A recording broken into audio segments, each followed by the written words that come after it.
right here in New Orleans, Louisiana, in front of the best fans in the country for the world premiere of Jack Reacher, Never Go Back. Y'all gonna love it. We're gonna talk to Tom Cruise and all the rest of the cast and director and some of these great fans tonight right here on BlackTree TV.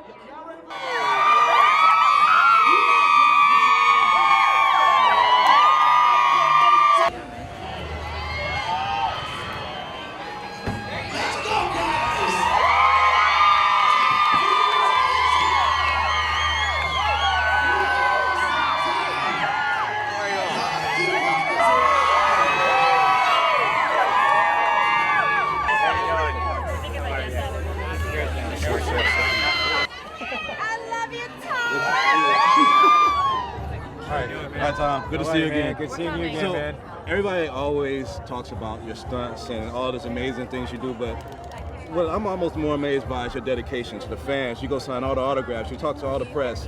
Why is that so important to you as a producer and an actor? You know, I think it's just important to me as a human being. You know, I make movies to entertain people, and for them to come out, it's fun.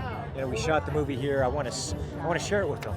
You know, I make it for them. So it's also just something I really enjoy. I love it. I look forward to it, and you know, when I'm making the movie, I think about this moment. When I'm thank you all, thank you all, thank you. I will. I'll sign that for you.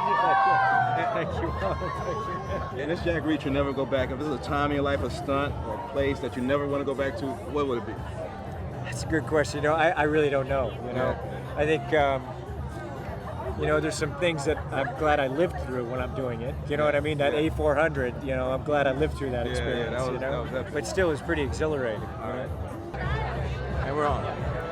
All right. So, hi, nigga. Good to see you again. Good to see you. So I read that. First off, you're a pilot now. Like, what's going on with that? You trying to be Tom Cruise for real? I'm getting my pilot's license. I'm working on that. No, I've always wanted to get my pilot's license. My dad was in the Air Force when he was younger, so that was always on my bucket list. But Tom just kind of helped speed up the process a little bit by convincing my parents. Okay. I'm here with the writer, and you always have such appreciation for screenwriters, but especially novelists. I mean, I know you're all kind of in the same family, and Jack Reacher's reached hundreds of millions of sales and everything. But what books inspired you growing up to, like, what series was it that really started getting you as a reader to inspire you to be a writer? That's a great question, and I think it's very important too, because you know, everybody needs to read, and then you don't necessarily become a writer, but you're a better person for having read.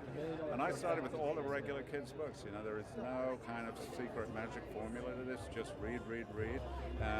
Practice living in a different world in your head. And if you are, I was a poor kid trapped in a pretty poor part of town.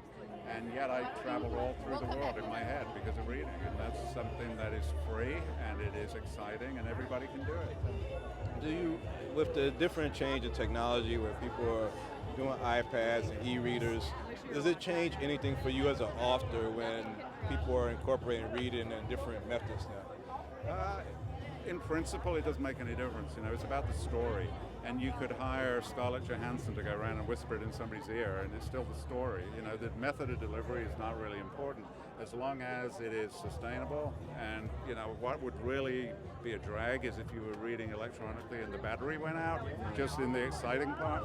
So a book, the battery never goes out, and you know, a book is a perfect product, and I hope it's around for a long, long time. And last question, the title of this one is Jack Reacher, Never Go Back. If there's a time in your life or a place that you would never go back to, what would you say it is?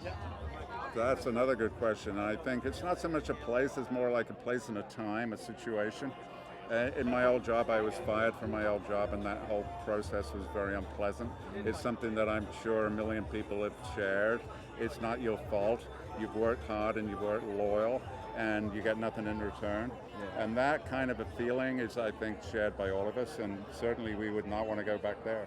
All right, so we're with the director of Jack Reacher, and some of my other favorites, like I really love Glory and Last Samurai, but my question for you as a director is, like, if you was I think of you guys as coaches, and if you was coaching Steph Curry, you would design the game for jump shots. Yeah. When you have a consummate professional like Tom Cruise that does his own stunts, how do you direct for that? That's a really good question. You know, we use sports analogies a lot. And the funny thing is, one reason that Cruz and I got to know each other many, many years ago is we both wrestled in high school. And that's a very particular mentality, that wrestling thing, where you just have to get down and you have to make weight and you have to be extremely disciplined. And I know that he won't quit. I can ask anything of him. I can push him, and I know that he will literally die trying. And I think I exploit that completely with him. You know, he's that player. He's that guy who will just go until he drops. Well, the name of this title is Jack Reacher, Never Go Back. Yeah. There's a time in your life or a place that you never want to go back to. Like, what is that? Wow. I can think of a couple movies I might not want to go back to.